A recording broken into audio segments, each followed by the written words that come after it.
Nós vamos falar hoje sobre a parábola do filho pródigo. Uma das parábolas e um dos textos mais lindos da Bíblia. Uma história que ilustra o Evangelho de Cristo de maneira ampla e profunda. Eu quero que você abra a sua Bíblia no livro de Lucas, no capítulo 15. Aproximavam-se de Jesus todos os publicanos e pecadores para o ouvir. E murmuravam os fariseus e os escribas, dizendo: este recebe pecadores e come com eles. Eles murmuravam contra Jesus porque Jesus recebia pecadores. Então Jesus lhes propôs esta parábola.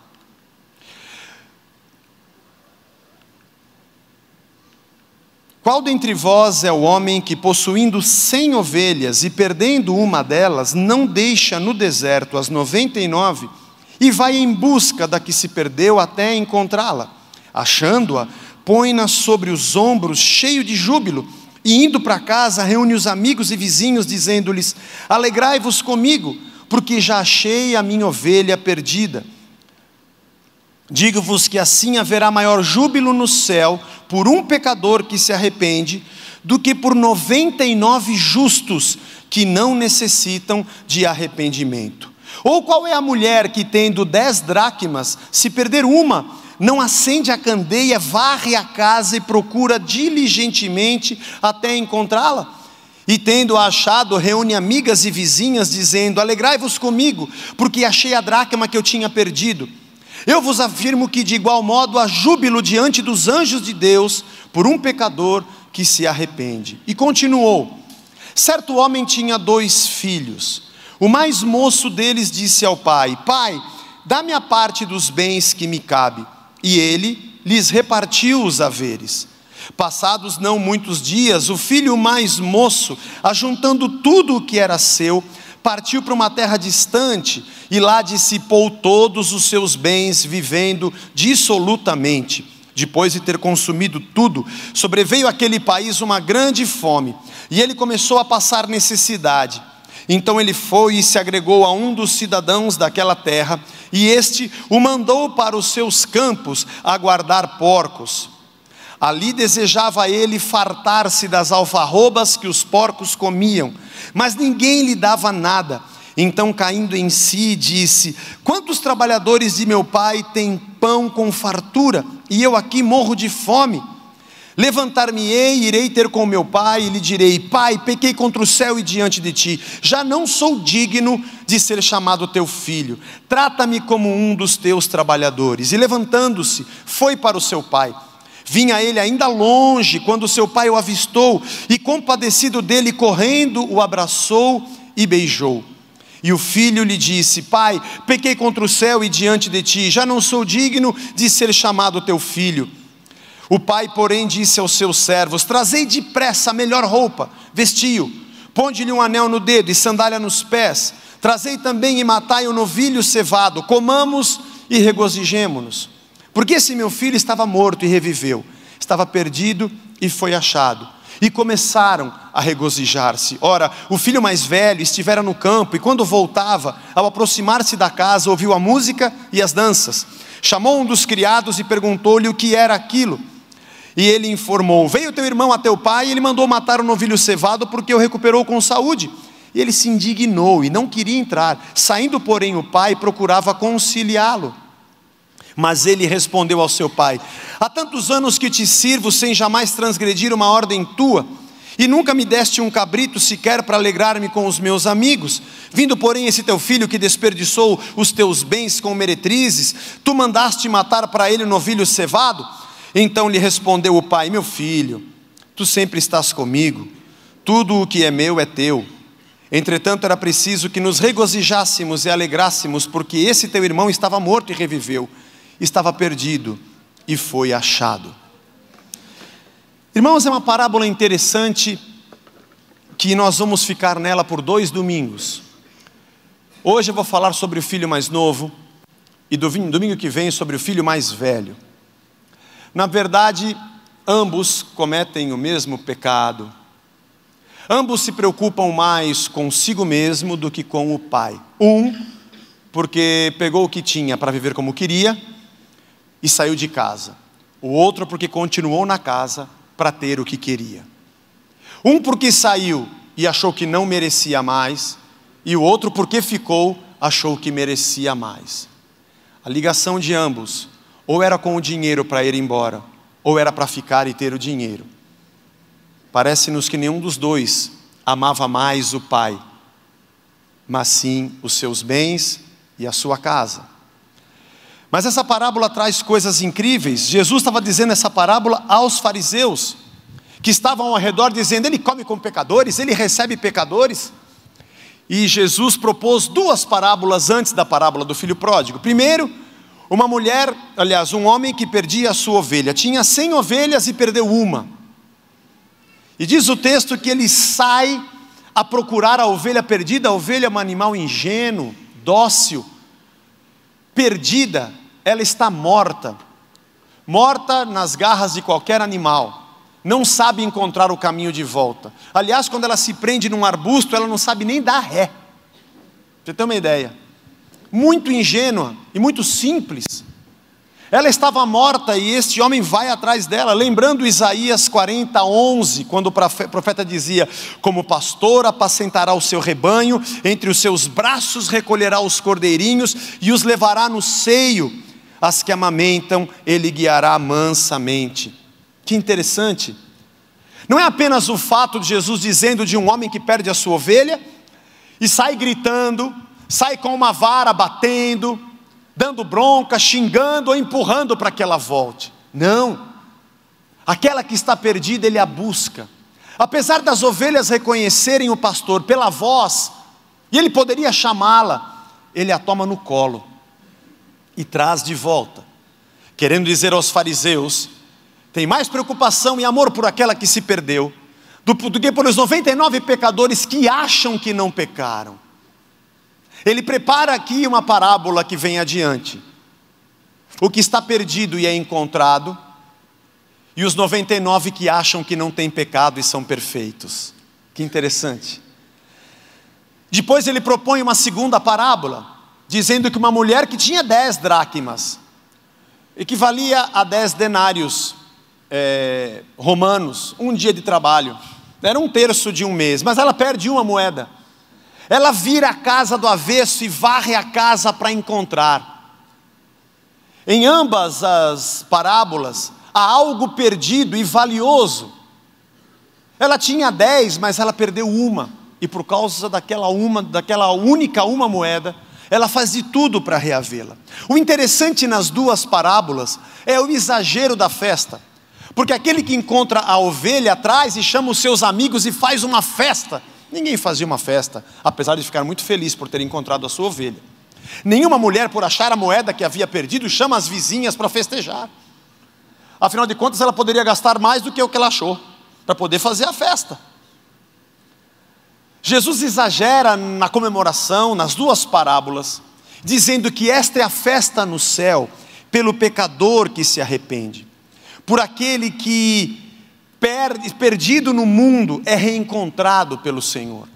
E aí ele entra na terceira parábola, a parábola do filho pródigo. Continuou, certo homem tinha 2 filhos, e o mais moço deles disse ao pai, dá-me a parte dos bens que me cabe, e ele lhes repartiu os haveres. Ele repartiu entre os 2 os haveres. Eu quero que você preste atenção em alguns detalhes muito interessantes dessa parábola. Primeiro, que o pedido do filho mais novo ia completamente contra todos os costumes daquela época. Sempre quando um pai morria e deixava sua herança, se ele tivesse 3 filhos, a herança era dividida em 4. Se ele tivesse 5 filhos, a herança era dividida em 6. Cada um dos 5 receberia uma parte, mas o mais velho receberia mais uma parte. Sempre se dividia uma parte a mais, porque o mais velho recebia o dobro. O mais novo não ficava sem a sua parte da herança, mas o mais velho ainda tinha o direito de ser o homem que levaria o legado da família. receberia a parte dobrada da herança e assumiria a posição do pai para dar a continuidade na condução daquela família. Veja que esse legado, foi por causa desse legado que esse jovem teve alguma coisa para pedir ao seu pai, que com certeza, sendo mais velho ou mais novo, recebeu algo como legado de sua família. Um jovem pedir a sua parte antecipadamente para ir embora, era uma rejeição a tudo que a família havia feito, e a tudo que o seu pai tinha juntado. O comum era que um filho que fizesse isso fosse considerado como morto. Até mesmo um funeral era feito de maneira simbólica, porque aquele filho estava arriscado daquela família. Esse era o nível mais baixo que um filho poderia ir. E os fariseus que cercavam Jesus, eles sabiam disso. Eles sabiam que esse filho estava pedindo algo muito terrível. Quando ele diz assim: me dá a minha parte dos meus bens que me cabem.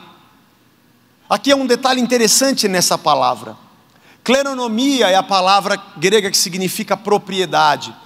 Mas aqui ele utiliza a palavra ousia, os bens. Não é apenas uma parte da terra. Tudo que faz parte desse 1/3 que é meu, eu quero. É mais ou menos como que se o pai tivesse que liquidar o que tinha, para poder dar ao filho mais novo a parte que era dele, a sua parte da herança em dinheiro, para que ele pudesse gastar. Veja, é como se esse filho dissesse assim: eu não quero ser o seu filho, eu não quero saber o legado dessa família, eu não quero saber de onde veio o que você ajuntou, nem o quanto você gastou, nem de quem você recebeu. Você vai se desfazer e vai me dar agora o que é meu, porque o que é meu é direito e eu quero viver a vida como eu quiser. Eu não preciso de você e eu não quero te ouvir. O que é teu, o que é do meu irmão é do meu irmão. Me dê a minha parte, que eu saio fora dessa família e vou viver a minha vida. Aliás, isso é uma coisa muito comum que passa pela cabeça de quem é jovem e pensa muito no prazer do agora. Não importa o que veio antes, não importa como vai ser o futuro, agora eu quero viver o que eu quero viver. Eu tenho encontrado muitas pessoas desesperadas pelo agora. Pessoas que agora querem que aconteça. Eu não quero esperar, eu quero agora. Mas se você fizer agora, você vai perder dinheiro. Não importa, eu quero agora. Mas se você fizer agora, você pode se juntar com a pessoa errada. Não importa, eu quero agora. Calma, se você comprar agora, você pode dar com os burros d'água. Eu não quero saber, eu não quero mais ficar assim, eu quero agora. Foi o que esse jovem desejou, e os fariseus, ouvindo aquilo, iam se indignando com aquele jovem, ouvindo a história que Jesus dizia. Há uma coisa interessante, é que se um pai fizesse a divisão antecipada dos bens dos filhos, eles poderiam ter usufruto, mas não poderiam comercializar, porque enquanto o pai fosse vivo, aquilo ainda pertencia ao pai que conduzia o legado da família. Ou seja, aquele jovem estava fazendo um pedido difícil demais. Ele não poderia ser de maneira alguma atendido. Ele estava desonrando o seu pai. Ele estava desonrando a sua família. Pensando na imagem de um vilarejo, onde todo mundo conhece todo mundo e as pessoas sabem o que acontece dentro das casas. Isso era uma vergonha para aquele pai. O que ele deveria fazer pela tradição era trazer aquele filho diante de todos. Deveria esbofeteá-lo e praguejar contra ele. Deveria deserdá-lo e mandá-lo embora sem absolutamente nada. E ainda pronunciaria o Kadish como uma oração de fúnebre, como que dizendo: morreu, não existe mais para nós. E aquele filho simplesmente seria arriscado daquela família. Mas o texto diz que o pai lhes reparte a herança. Ele separa o que é do mais novo e o que é do mais velho. Isso deve ter provocado um mal-estar terrível àqueles fariseus que estavam em volta. Um pai tolo, burro, e um filho petulante, que acha que tem o rei na barriga. Que pai sem coragem. Ele tinha que ter arrebentado esse garoto agora. Aliás, talvez para aqueles fariseus agora sentissem mais vergonha daquele pai do que daquele rapaz. A herança é a vida acumulada. Ele estava negando a sua própria vida, a sua própria origem. Ele estava rejeitando o amor do seu pai. O pai do filho pródigo é Cristo, rejeitado por tudo que fez por nós, esquecido por seu sacrifício e por sua morte. Não fizemos dele caso algum. Que bom, o filho pega a sua parte e se vê livre do pai. Ele só não se viu livre dele mesmo, que talvez fosse o pior problema. Existem 2 livros muito preciosos sobre a parábola do filho pródigo. Um deles é do Tim Keller, que se chama O Deus Pródigo, e o outro é do John MacArthur, que se chama A Parábola do Filho Pródigo. Eu li os 2, baseio bastante da minha pregação no livro do John MacArthur. Ele faz comentários muito especiais, conhecimento dele da cultura e como ele pesquisou a época. Ele diz que talvez, pelo fato daquelas propriedades não poderem ser transferidas e nem vendidas, primeiro porque o pai estava vivo, e depois porque em Israel havia também a lei do ano do jubileu. Nada era passado de herança inteiramente para uma outra pessoa que comprasse, sempre havia o direito de resgate. Com certeza houve uma depreciação do preço dessas coisas, pelo fato da pressa e de não poder ser transferida. É o que sugere John MacArthur. E é verdade, quando a gente está louco para ter aquilo que a gente quer na hora, a gente perde o que a gente tem, a gente se desfaz facilmente. Passados não muitos dias, o filho mais moço, ajuntando tudo que era seu, partiu para uma terra distante. E diz o texto que lá dissipou todos os seus bens, vivendo dissolutamente. E depois de ter consumido tudo, sobreveio àquele país uma grande fome, e ele começou a passar necessidade. Então ele foi e se agregou a um dos cidadãos daquela terra, e este o mandou para os seus campos a guardar porcos. Ele foi para uma terra distante. Na cabeça dos fariseus, ele foi para uma terra de gentios. Ele saiu da proteção da sua família, da sua terra, do seu povo. Isso já era uma humilhação, porque ele foi para uma terra estranha, de pessoas que não eram abençoadas. Deixou a sua herança, a sua família, a sua herança, a sua cultura e a sua fé. Ele abandonou tudo.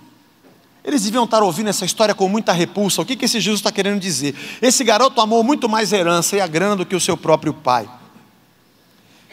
Chegou o jovem numa terra desconhecida, moço, ingênuo, achando que é o rei e com o bolso cheio de dinheiro. Você sabe o que acontece quando a gente é assim? 1000 amigos aparecem. Todos fazem a leitura rápida, passam um raio-x, chegou o trouxa achando que é rei, cheio de dinheiro. Com certeza ele pagou o triplo para cada prostituta. Com certeza as garrafas de pinga custaram muito mais. As noitadas, o estacionamento, e ele com certeza dissipou, diz o texto que ele esbanjou. A palavra pródigo significa esbanjador. Pródigo é aquele que desperdiça o que tem. E foi assim que ele fez. E diz o texto que veio fome na terra, e o que vem fácil vai fácil. E quem não cuida, e quem pensa no agora, nunca pensa no futuro. A gente sempre acha que a situação boa nunca vai passar. Principalmente quando você está longe de Deus. Principalmente. Porque você se sente tão suficiente no seu poder, na sua empáfia, que você não vai reconhecer que o que você tem faz parte de uma herança, de um Deus, de um perdão, de uma reconciliação. Aliás, é por isso que a gente se afasta e de repente percebe só quando cai a ficha de que vem a fome. Mas mesmo assim não foi tão fácil. Ele tinha um plano B. Acabou tudo, ele se viu numa situação difícil. Ele poderia ter pensado, vou voltar para casa. Não, voltar para casa. Agora não, eu sou homem, pô. Eu vou arrumar um emprego e eu vou me virar. Tem 2 coisas interessantes sobre o arrependimento.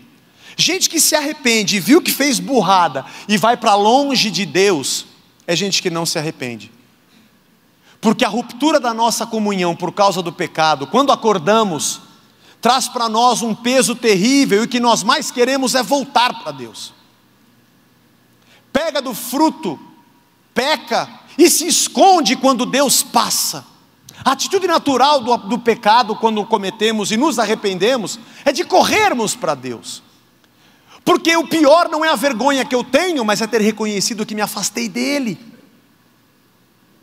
Mas ao invés de se aproximar do Pai, ele se afastou mais. Ele foi e se apegou a um cidadão daquela terra. Era um orgulho cego.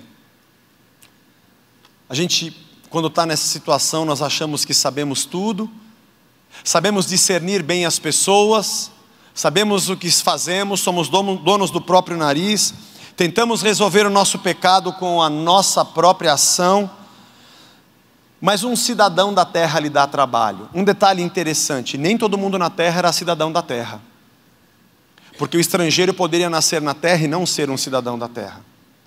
O cidadão da terra tinha privilégios diferentes daquele que, apesar de morar na terra, não era um cidadão. Com respeito ao seu uso da terra, à posse da terra, com respeito aos impostos, com respeito aos seus deveres e direitos de cidadão. Ele era um estrangeiro, ele tinha uma casa, ele tinha um pai, ele tinha uma herança, mas ele preferiu ir para uma terra distante, se juntar com um homem que era um cidadão num lugar onde a terra não era acolhedora para ele, onde ele não tinha mais o que ele possuía antes. Esse jovem não tinha privilégios, ele abriu mão da sua cidadania, e diz o texto que ele foi e se agregou a um cidadão da terra. Um outro detalhe interessante, Jesus em cada versículo tem um detalhe.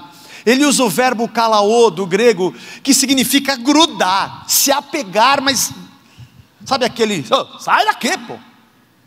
Do jeito que ele tinha dinheiro, todo mundo grudou nele, por interesse. Quando a grana acabou, a galera sumiu. E quem tem necessidade vira pedinte. Quem tem necessidade, mendiga. E ele vai bajular e vai grudar nesse cara, porque vê que nele ele tem alguma esperança, porque esse cara era um cidadão da terra, devia ter campos, com certeza. Tinha o seu trabalho, tinha espaço para trabalho. E deve ter enchido tanto a paciência, que esse cara falou, vai apacentar os meus porcos. Gente, era o pior trabalho que existia. Pior de todos. O porco era um animal imundo para o judeu. E apacentar porcos era pior do que ser um escravo naquela época. Jesus usou uma figura muito pertinente, era pior do que ser um escravo, porque o escravo, comprado ou conquistado, ele trabalhava e depois à noite tinha onde dormir e tinha o que comer. Mas esse tipo de trabalhador, era um tipo de trabalhador que não tinha nenhuma qualificação, não servia nem para ser escravo, ele não sabia fazer nada. Pessoas que iam lá só jogar comida para os porcos, eram pessoas deficientes mentais, eles faziam isso com deficientes mentais, era o hábito. Ou com aqueles que eram completamente incapazes ou rejeitados, excluídos da sociedade. Ganhavam menos do que um trabalhador comum ganhava num dia de trabalho. E quando saía dali, tinha que se virar para dormir e tinha que se virar para comer. Com certeza ele ganhava tão pouco que ele não tinha onde dormir e nem o que comer. Porque ele chegou em tal ponto de degradação que ele precisou... Você imagina o que é um chiqueiro, você sabe. Com todas as figuras de linguagem esportivas que você deve estar fazendo na sua mente agora, com vontade de me atirar. E com certeza no final desta pregação vai vir com 1000 piadinhas dizendo que essa é uma revelação de Deus. E eu já respondo a você. Ô Zé, vejo que és profeta. Sim, senti agora. Era o resto do resto. Aliás, comida em decomposição e podre pode jogar que os porcos comem. O pior é que eles pisam em cima. E eles fazem as suas necessidades em cima da comida. E você não sabe diferenciar muito o que é a comida que está estragada e o que são as fezes. E eles também não estão nem aí. E o porco tem um nariz tão grande, eu não sei como não cheira. É quase um desperdício. É como se eu não tivesse vontade de comer aquilo. É porque a situação dele estava muito, muito ruim. A essa altura, os fariseus ao redor de Jesus deviam estar assim, bem feito. Para eles era olho por olho, dente por dente. O cara que não cumpria a tradição e não cumpria a lei, Ele estava ali perdido e merecia. Nessa religião onde o mérito vem pelas suas ações, além dos porcos serem imundos, esse jovem também estava recebendo um trabalho espiritualmente imundo. Acho que na cabeça dos fariseus, aquele jovem naquele momento se assemelhava aos próprios porcos. Esse é o retrato da raça humana. Você acha ruim essa figura? Esse somos nós. Nós nascemos de costas para Deus. Em muitas situações da nossa vida, ao invés de ouvirmos a Deus e buscarmos a sua vontade, a gente é cheio de si e saímos fazendo o que achamos que está certo. Frequentamos igrejas e ouvimos pregações, mas somos cheios de versículos de Facebook e de pregações de profetas que enchem e insuflam o nosso ego e achamos que sabemos tudo. Basta uma imagem para sermos juízes e comentarmos o que todo mundo está dizendo, sempre usando versículos. Estamos tão perto da palavra e tão longe de Deus. A imagem do filho pródigo, no pior da degradação humana, é uma figura da raça humana, sem Deus, que não tem valor, e o pior é que tenta se alimentar de tudo que há na terra. É muito triste uma pessoa que não conhece a Deus. É muito triste um ser humano que tenta de tudo, tenta no dinheiro, tenta nas relações humanas, tenta no sexo, tenta na droga, tenta na fama, ou no seu próprio trabalho. Ele tenta se preencher de alguma forma e sempre está vazio. Come e não passa a fome, se cobre e não passa o frio, bebe e não mata a sede. Triste. Pior do que isso é aquele que sabe quem é Deus, mas ele se distancia. É muito triste quando nós encontramos entre nós, cristãos, pessoas que estão vazias, porque tentaram se alimentar de qualquer coisa. Esse jovem era uma expressão do que nós somos e de como somos vistos por causa do nosso pecado. Mas o texto continua, caindo em si, disse: quantos trabalhadores do meu pai têm pão com fartura, e eu aqui morro de fome. Já sei o que eu vou fazer. Levantar-me-ei, irei ter com meu pai e lhe direi: pai, pequei contra o céu diante de ti, já não sou digno de ser chamado teu filho, trata-me como um dos teus trabalhadores.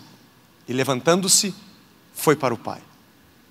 No meio daquilo, uma hora ele caiu em si. O seu plano B havia falhado. Algo bate no tino e ele fala: meu Deus, o que eu estou fazendo aqui? Acho que ele se lembrou das manhãs que ele levantava e a mesa estava pronta com o café da manhã. Deve ter se lembrado do amor do seu pai. Deve ter se lembrado do seu crescimento, brincando, jogando bolinha de gude com o seu irmão.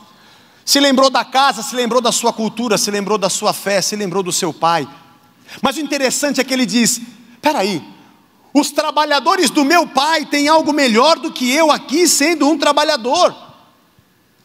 Eu preciso voltar e dizer para o meu pai que eu me arrependi. Eu pequei contra o céu e pequei contra ele, não sou digno de ser chamado seu filho, para que ele me faça como um dos seus trabalhadores. Os fariseus, que achavam que a bênção era um mérito por um intrincado sistema religioso, de méritos, de compromissos com a lei, com toda a tradição, com a interpretação, com os seus rituais e cerimonialismos da religião, quando ouviram isso pensaram: esse garoto está louco, ele nunca vai conseguir pagar pelo que ele fez, ele é imundo, ele já morreu, ele foi dado como morto.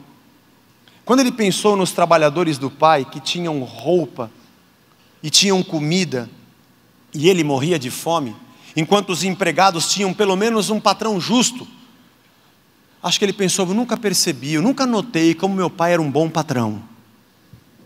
Olha, os trabalhadores dele não são assim. Ser empregado do meu pai é melhor que estar nesse lugar. Meu pai é um bom patrão.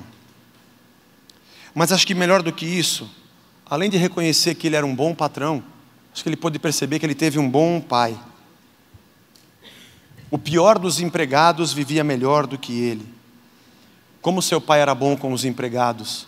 Como seu pai era bom. O interessante é que ele disse: o que eu vou fazer? Ele deve ter ensaiado na cabeça aquele discurso. Como é que eu vou falar com meu pai? É assim que a gente faz, né? Quando a gente pisa na bola com alguém: ai, mas eu vou comprar um bombom. Ai, eu vou levar uma flor. Ai, eu vou comprar um perfume. Não é? Eu vou ligar antes. Quando você pisa na bola e a sua mulher sai brava, ela vai na 25, na cabeleireira, vai em algum lugar. Aí você faz o quê? Eu já fiz isso, irmão. Aí você arruma tudo, a casa, deixa bonitinha, põe perfume, lava a louça, prepara uma janta, põe a vela. Sou devoto dela, acende a vela. Aí quando ela entra, fala: nossa, o que aconteceu? Aí aqueles presentes precedem o principal, né?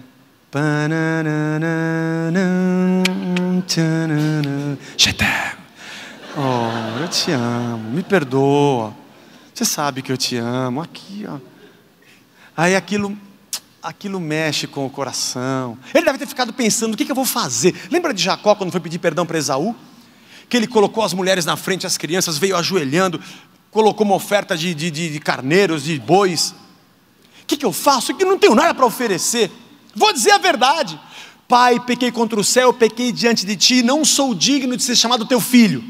Primeira parte. Segunda parte: eu quero que o Senhor me faça um dos seus trabalhadores. Eu causei um prejuízo, eu trabalho a vida inteira para tentar restituir o que eu fiz, o que eu levei. Me perdoa, vou fazer alguma coisa. Talvez o fariseu tenha pensado: isso é bom, vai ter que tentar pagar, mas nunca vai ser recebido. A nossa busca pelo prazer faz a gente ser egoísta, e a gente não dá mais importância a valores como compaixão, generosidade, bondade. Eu não sei se no coração desse garoto ele tinha alguma ideia do que pudesse acontecer. Talvez ele esperasse pelo pior. Um observador externo que estivesse ouvindo aquela história, talvez pensasse assim: esse moleque vai voltar, o pai está doido da vida com ele. O pai já foi tonto quando ele foi embora, mas quando voltar, acho que ele não vai perdoar. Com certeza isso fervilhava no coração, na cabeça dos fariseus, porque foi para eles que Jesus contou essa parábola. Lembra-se? Porque Jesus recebia pecadores. E se esse rapaz por acaso recebesse algum perdão do pai, olha, ia ser depois de uma longa jornada, de muito trabalho, ia ter que provar muito para pagar pelos seus erros. Mas o filho se arrepende, estava disposto a fazer qualquer coisa para obter o perdão do pai. Mesmo que fosse o empregado, ele vai tentar pagar. A parábola de Jesus, nesse ponto, estava prestes a explodir a cabeça dos fariseus. Porque quando o filho decide voltar, ele não envia mensageiros. Era possível se fazer isso. Alguém procurasse o pai: olha, o seu filho está querendo voltar. Aquele sem vergonha! Não, vim aqui para te acalmar. Não. Ele não mandou um mensageiro, não tinha nem dinheiro para pagar mensageiro, não tinha nada. Ele tinha que ir em pessoa. Ele não estava tentando negociar um plano de rendição. Não, eu não tenho nenhum direito. E ele vai ao pai assim mesmo. Os fariseus estavam esperando ouvir de Jesus o relato do castigo que o pai ia colocar para esse filho. Que tipo de penitência e punição esse garoto ia ter. Porque também punir o filho era a maneira do pai resgatar a sua honra naquele vilarejo. E nesse ponto os fariseus iriam concordar e dizer: bom, ele tem que resgatar a honra dele, agora é a hora dele colocar esse garoto no seu lugar. Já que o filho não é mais filho e é dado como morto, é melhor ele preparar alguma coisa bastante difícil para esse rapaz. Vou dizer para você como é que era o costume da época. Primeiro, o pai não o receberia. Esse garoto chegaria na beirada, na entrada do vilarejo, ele já seria anunciado pelas crianças que corriam: está chegando fulano que foi embora. Todo mundo sairia para ver. Jogariam terra, jogariam pedra, cuspiriam sobre ele, amaldiçoariam, e alguém sairia correndo para falar para o pai: o teu filho, aquele vagabundo, voltou. E sabe o que o pai ia fazer pelo costume? Não entre em casa, deixa ele na porta. Ele ficaria na porta por dias como mendigo, por dias. E todo mundo o veria e veria a sua vergonha por dias naquele lugar. e seria xingado por toda a comunidade durante muitos dias. Quando o pai decidisse, hoje eu vou falar com ele, mas não o receberia, porque ele não entraria em casa. Pela sua honra, o pai sairia. Não esboçaria nem um pingo de misericórdia, nem um traço de afeição contra aquele jovem. Nada. O jovem não poderia olhar a cara do pai. Ele deveria colocar o seu rosto em terra. E não poderia nem tocar no pai e nem beijar as suas mãos. O filho deveria beijar os pés do seu pai. O seu pai então denunciaria todo o seu pecado, todo o seu mal, diante de todos. E diria qual o tipo de punição e trabalho que ele deveria fazer para resgatar a sua honra diante daquela comunidade e para que o filho se colocasse no seu lugar. Deuteronômio 21, 21 diz até que o pai poderia apedrejar e matar o filho se quisesse. O filho se ajoelharia naquela maneira e essa seria a sua vergonha. Mas o texto diz assim: vinha ele ainda longe, quando seu pai o avistou, e compadecido dele, correndo, o abraçou e beijou. E o filho lhe disse o que ele tinha treinado, o discurso: pai, pequei contra o céu diante de ti, e já não sou digno de ser chamado teu filho. A primeira parte. E o pai disse aos seus servos: trazei depressa a melhor roupa, vestiu, ponde-lhe um anel no dedo e sandálias nos pés, trazei também e matai o novilho cevado, comamos e regozijemo-nos, porque esse meu filho estava morto e reviveu, estava perdido e foi achado. E começaram a regozijar-se.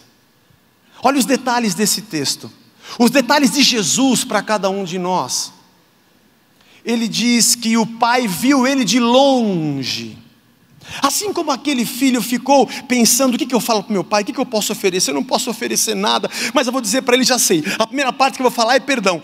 Pai, me perdoa, peguei contra o céu diante de ti, não sou digno de ser o seu filho.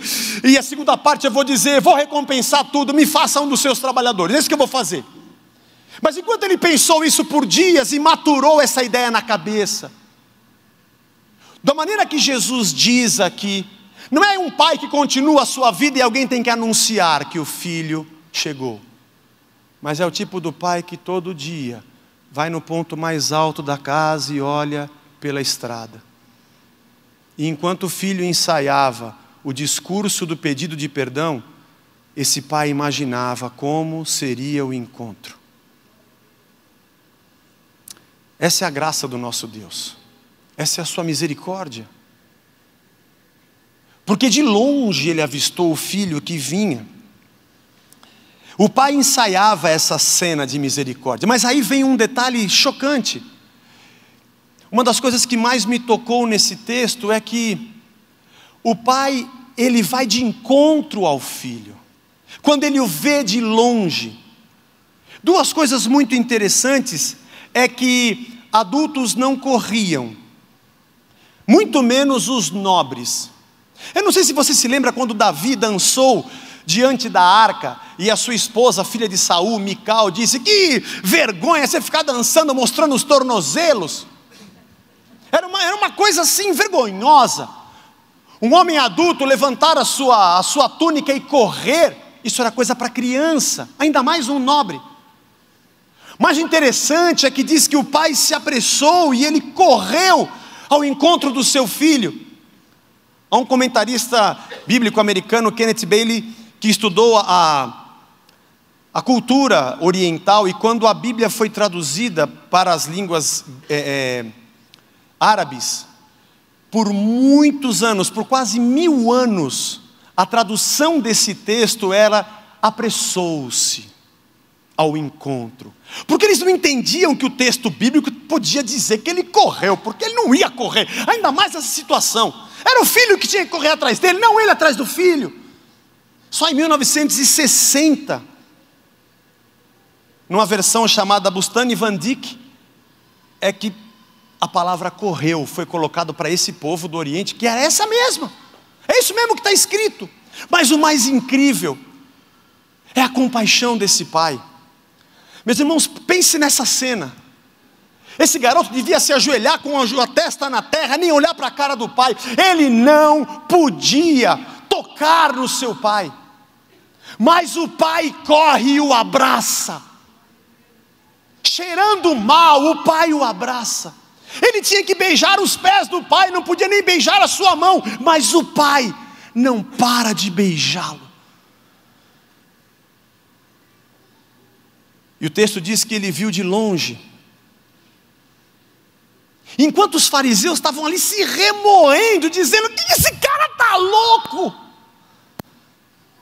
John MacArthur faz uma consideração que eu acho uma das coisas mais belas do texto. É que o pai correu para receber aquele filho ali fora, porque se ele entrasse sozinho na aldeia, ele ia sofrer muito. Como um pai que vem e cobre o seu filho, e entra com ele a aldeia adentro, e se xingassem ou jogassem pedras, o pai o protegeria. Esse é o Cristo que levou sobre si as nossas dores. O lugar na cruz era nosso, mas Ele levou sobre si o nosso pecado. A afronta e a acusação que era para estar sobre nós, a dor da morte era para estar sobre nós, mas Ele nos carrega adentro. E todas as setas e os ataques do inferno não podem nos alcançar, porque o sangue de Cristo nos cobre, nos purifica. E a cruz nos afasta do mundo, assim como o mundo se afasta de nós através dela. Meu Deus! Mas o mais interessante é que ele não correu sozinho. Deve ter visto o rapaz lá do alpendre, desceu, chamou meia dúzia de empregados: vem comigo. Aonde? Vem comigo. E ele sai correndo, os empregados: esse cara está louco.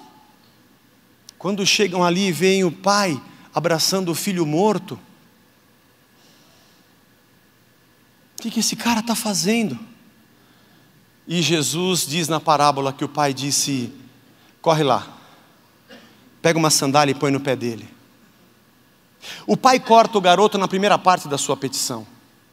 Pai, pequei contra o céu perante ti, não sou digno de ser feito seu filho. Traz a roupa, traz o sapato. Não deixou ele falar a segunda parte. O pai nem ouviu o que ele tinha para dizer. O pai nem queria ouvir o que ele tinha para dizer. Quando nós temos consciência de quem somos, diante da santidade de Deus que cantamos aqui essa manhã, vou dizer a você que não tem palavras que a gente possa dizer. Deus não nos perdoa pela palavra que a gente diz, nem pelo tipo de arrependimento que a gente tem, nem porque a gente está de joelho ou de pé, porque chora muito ou chora pouco. Ele nos perdoa por causa da cruz, e porque Cristo derramou o seu sangue. Não é mérito nosso, é dele. Ele nem deixa o rapaz falar. Empregados andavam descalço, só a família andava calçada. Colocar um sapato era dizer: você não está deserdado, você tem lugar. O anel continha o sinete, a marca da família, para dizer: você não perdeu essa marca, você não perdeu a sua identidade. E a roupa, tragam a roupa mais nova que tiver. Aqui é um detalhe muito interessante. A melhor roupa para os filhos era para o mais velho, e a melhor roupa era para o seu casamento. Os fariseus nessa hora já estavam pulando dessa altura, com estilingue e pedras na mão. Mas quem vai compreender a graça do nosso Deus, o amor maravilhoso do Senhor, faz algo em comum para cobrir a nossa vergonha, nos envolve contra o ataque desse mundo. Interrompe o seu filho porque o seu perdão chegou antes. Coloca sandálias, a roupa, um anel. O interessante é que ele deve ter se vestido antes de se banhar. Ele não entrou naquela aldeia com aquela roupa, sei lá que roupa que ele usava, toda suja. É como se o pai fosse lá fora e dissesse: fica quieto, traz rápido, põe essa sandália, coloca esse anel, põe essa roupa aqui nas suas costas, vamos entrar na cidade, você é meu filho. Nós somos sujos. Não há orgulho humano para dizer somos melhores do que os outros. O que nos diferencia é que o sangue do Cordeiro nos libertou, que o Senhor nos regenera pela sua palavra e pelo seu Espírito. Se tirar isso por dentro, a gente é tudo igual. A gente corre para a lama, outra vez. Mandou matar um novilho cevado. Novilho devia ter 5 meses. E um novilho cevado era preparado para umas 200 pessoas ou mais, centenas. Aquela festa não foi só para a família, foi para todo mundo. É exagerada a festa, como aquele que encontrou a ovelha, como aquela que encontrou a dracma. Ele entra com o filho e vai dizendo: atenção galera, tem churrasco hoje lá em casa. Um com a pedra na mão, o outro, eu ia xingar não, ele é meu filho. Ele estava morto, mas ele nasceu de novo. Diz a palavra que no último dia, diante do trono, aqueles que tiveram as suas vestes lavadas no sangue do Cordeiro, cujo nome está no livro da vida, esses passaram da morte para a vida. Ainda que o diabo tente falar: mas esse aí, esse é meu filho. Eu o calcei, e eu o cobri, eu o comprei com o sangue. Nos fez família de Deus. E diz a palavra que começaram a festejar. Não diz quando terminaram. Ele põe o ponto do começo. A festa foi grande. Eu não sei se você consegue perceber o quanto esse pai tinha de amor. Tanto John MacArthur quanto o Tim Keller. Aliás, o Tim Keller, o livro dele, esta é a tese do livro. Ele diz que pródigo não é o filho. Pródigo é o pai. Quem desperdiçou mais foi o pai, que depois de dar tudo para o mais novo, ainda tinha mais. Meu Deus.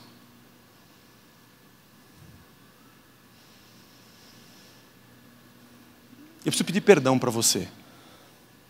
Não é só para você, mas em público. Eu já tive visões tão idiotas desse texto. Eu já preguei tanta besteira com essas palavras, beirando a heresia se não foram. Enquanto eu li esses livros, há uns 2 ou 3 meses eu venho estudando, porque eu sabia que era o último dia dessa pregação. Essa semana, principalmente, quando eu coloquei tudo no papel, pensando, eu fiquei muito envergonhado. Eu falei: Deus, me perdoa. Porque tem gente que quando vê alguém arrebentado, sabe o que fala para ele? Você é que nem o filho pródigo. Você perdeu tudo, seu bobo. Vem para a igreja. Vem para a igreja, que aqui você vai ganhar tudo de volta. Vem para a casa do pai, que na casa do pai tem roupa, tem anel, tem sandália e tem novilho cevado. Vem, vem. E aí vem as propagandas. Essa é a igreja da vitória, essa é a igreja do milagre, filho pródigo, volte, você terá roupa, anel e sandália.